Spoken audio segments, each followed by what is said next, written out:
When machines become a danger to humans, are there really any alternatives we can replace them with? When machines go on strike, who can survive?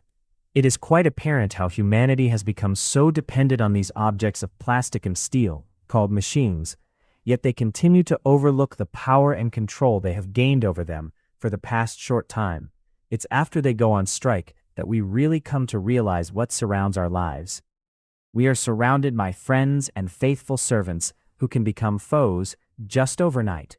When they are pushed a little too hard, they refuse to work. They go on strike by breaking down. When they are angered due to being mishandled, they fight back by causing serious injuries to their masters. And in some unfortunate cases, they murder them. Crippling machines. There are times when machines refuse to work and may cause crippling injuries to the user if they are pushed a little too hard. I don't remember how many times I have been burned by an iron box. Just yesterday, it licked my hand with its red-hot tongue.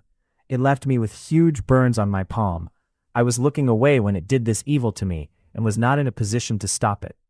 Each time it gives me a new scar. I shout at it loudly, saying, "Hey, you Bernie son of a box, don't harm me any further. You have left me with lots of bruises already." I nearly chopped off my fingers while mincing meat.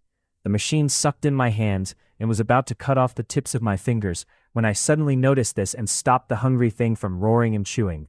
I then carefully pulled out my hands, looked at it carefully. It was never bruised nor scarred. I still had all my fingers untouched by its fearsome blade. How lucky I was.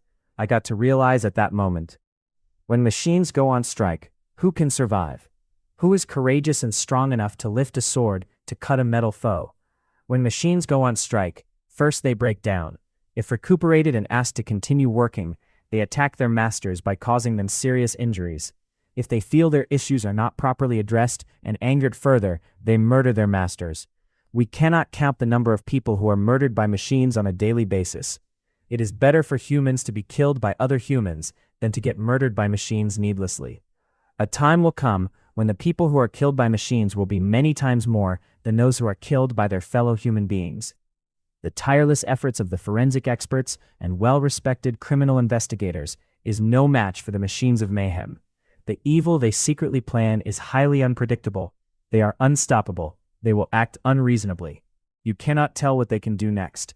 Whatever purposes these people are planning to use them for, you cannot guarantee their own personal safety. Even after all the murders they have carried out, they feel no remorse for it. No one can bring charges against them in a court of law, so they always go free. They do nothing but to kill, kill, and kill, for they have no conscience of what they do. Murderous machines, how long are you going to continue taking away the lives of the innocent? I wish they were made of flesh, so that I would act my vengeance upon them, so that they would feel the pain and suffering they have often inflicted on humans.